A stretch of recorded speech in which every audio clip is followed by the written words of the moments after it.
Good morning. Good morning. Good morning sa lahat. Um, Bago ako mag-reaction dito sa nakita kong video kay Vincent, naawa lang ako dito. Nakikita ko yung, kasi may pamangkin din akong autism. Saka ito, magkaiba kasi to. I think, kailangan niya mag-therapy.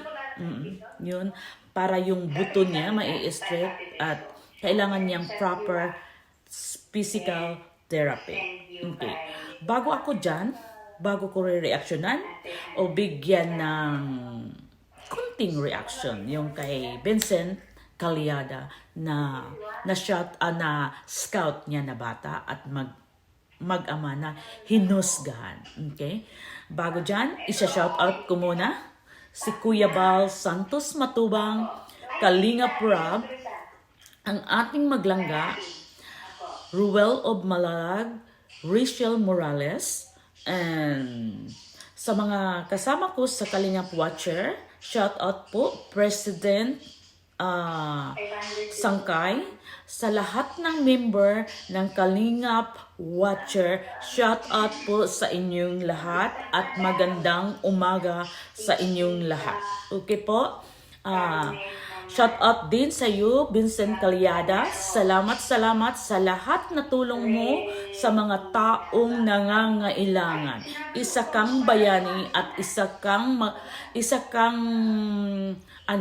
model ng mga scouter ng ating mga vlogger. At salamat din sa pag-scout mo kay Rachel na ngayon ay successful na siya. Ngayon naman, re-reactionan ko ito ang ni Vincent Calyada. Naawa lang ako sa bata. Kasi guys, nagtatrabaho ako sa physical therapy. So, ang sitwasyon sa batang ito ay kailangan niya ng physical therapy at kailangan din niyang i-straight yung mga buto niya kasi para siyang osteoporosis, pero kailangan din yan siya ng everyday na exercise or lagyan man lang ng washcloth. So, anuhin mo yung washcloth. Yung katulad na gaganunin mo siya, iganon. Iganon lagay para hindi, lalo kasing kutin yung dito guys. Kung hindi, kasi nakaganon siya. Kasi itong nakatouch yan dyan. Gumaganon. Tapos, ngayon, yun nga ang natin. At salamat naman kay Vincent Calyada at sa sponsor na nagbibigay na maging bigay ng physical therapy dito sa batang ito. At isa pa doon ang naano ko sa thumbnail ni Vincent Calyada na ang mag-amang hinuhusgahan. Guys, tayo naman lahat, dumaan tayo sa kanya-kanyang trials sa buhay natin. Pati ito yung mag-ama. Pero wag naman nating husgahan basta-basta ang tao. Dahil ang ama nagsikap naman na mabuhay niya yung anak niya. Diba? Ngayon, nararamdaman ko kung ano ang nararamdaman ng ama ng bata na to. Mahirap. Ang sabi nga niya, hindi naman siya humangad sa maraming pera. Ang gusto lang niya, may pera siya na mapagamot niya yung anak niya. 'Di ba? Ganun lang ang hinihingi niya. So, God is good na dumating si Vincent Calyada, 'di ba? Na makatulong sa mag-ana nito. I hope lahat na nanonood dito, kahit kunti na tulong sa batang ito, makashare man lang tayo. Okay, shout out Vincent Calyada. Ako po ay mag-share din ng kunting sa'yo. Mag-share din ako ng kunting biyaya sa'yo or blessing sa batang ito. Kasi nakikita ko kung gaano kahirap sa isang ama at gaano kahirap sa batang ganito ang sitwasyon. Kasi nga may pamangkin din ako na hindi naman siya ganito pero autism siya. Pero gano'n na din. Mahirap guys, mahirap lalo na pag walang trabaho. May trabaho man pero tamang-tama lang sa pagkain. Hindi na maka-afford sa pagbayad ng physical therapy. So, ipapakita ko yung kunting clip na lang dito sa mag-amang ito na galing kay Vincent Calyada. Okay, guys? Ang aking anak na gusto ko nga magpaabot ng tulong, kami po ay lubos po magpapasalamat sa gusto pang magpaabot po ng tulong para maipaterapi po namin si Princess. Na andyan po si Kuya Vince, na talagang napakabait po niya. Kahit napakalayo po ng aming lugar, ay pilit po siyang pumupunta dito para lang ipaabot po yung mga tulong na galing po sa inyo. Kaya maraming salamat sa iyo, Kuya Vince. Maragada.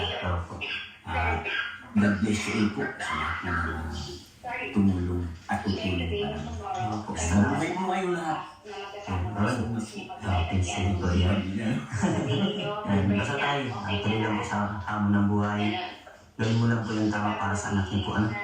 At naniniwala pa ako tatay sa iyo na lahat ng ginagawa mo sa sakripisyo ay para sa pamilya mo, para sa anak mo. Isa kang kahangahangan, Ama. Ako na po nagsasabi, tatay, Tama ka, Vincent. proud ako sa iyo kasi napakabuti mong Ama. Hindi mo iniwan yung ganyan mong anak. At sana po patuloy pa rin na mahalin natin ang mga anak. Ano, tatay? Opo. Yan. Sige tatay, at ako i-alis na. God bless po, ano? Thank you po. Okay. Sige po. O, yun lang po. Napakaano, yung sinabi ni Vincent, totoo yun.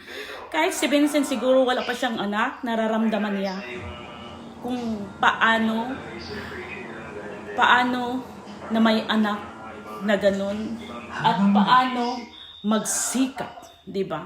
Sikapin natin mga ina at ama na mabigyan natin yung anak natin at mabuhay na makasama natin sa habang panahon dito sa mundo.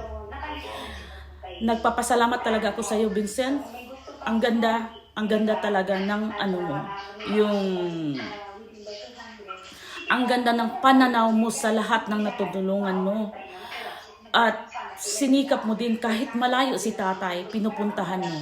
Ang bata na ito na si Princess ay nangangailangan ng kunting tulong sa lahat na nanonood. I-reach nyo na lang si Vincent Calyada, guys. Kunting tulong lang. Kasi pag magbigay tayo ng kunting tulong, galing sa puso natin. Alam ba ninyo kung gaano kalaki ang ibabalik sa iyo? Dobling-doble. Dahil naranasan ko na yan, guys. Kailangan nating tutulong na unconditional love. Walang return. Walang sumbat. Ganun lang, guys. Okay? Saka nararamdaman ko talaga yung ng ama. Yung gusto lang talaga niyang materapi yung anak niya. Kailangan talaga ng therapy ni Princess para siya. Katulad yung na-scout din ni Dudong Ruel, di ba? Kailangan niya mag-therapy. Kasi guys, habang hindi mo yan i-straight yung mga buto natin, lalo na yan, bata pa, pwede pa yan. Pwede pa yun yung buto niya. Kasi pa siya, madali pang mai-straight lahat ng buto niya. Kahit masakit kasi yan. Kasi guys, kung bunto, alam nyo ba? Masakit yan. Nararamdaman ng bata yan na sasakit. Kahit ka tayo malaki, yung joey natin mag-touch yan na ganito. Bunto. Yan, maganon. Masakit yan. Okay guys, hanggang dito na lang ang aking reaction doon sa na-scout ni Vincent. Vincent Calyada, thank you so much sa lahat ng ginagawa mong maganda sa ating mga kababayan. Okay po, don't forget to subscribe Vincent Calyada, Ruel of Malalag, Rachel Morales, Kuya Bal Santos Matubang, Rob Matubang, Kalinga Prab, okay? And sa lahat-lahat na kalingap. Thank you so much. And don't forget my channel, Ana Official. Please like and share. And magandang umaga sa inyong lahat, guys. Thank you so much. Thank you. Thank you so much, Kuya Bal. And shout out and enjoy your vacation in Hong Kong. Thank you. Magandang umaga sa lahat sa inyo. God bless you all. Thank you. Bye-bye.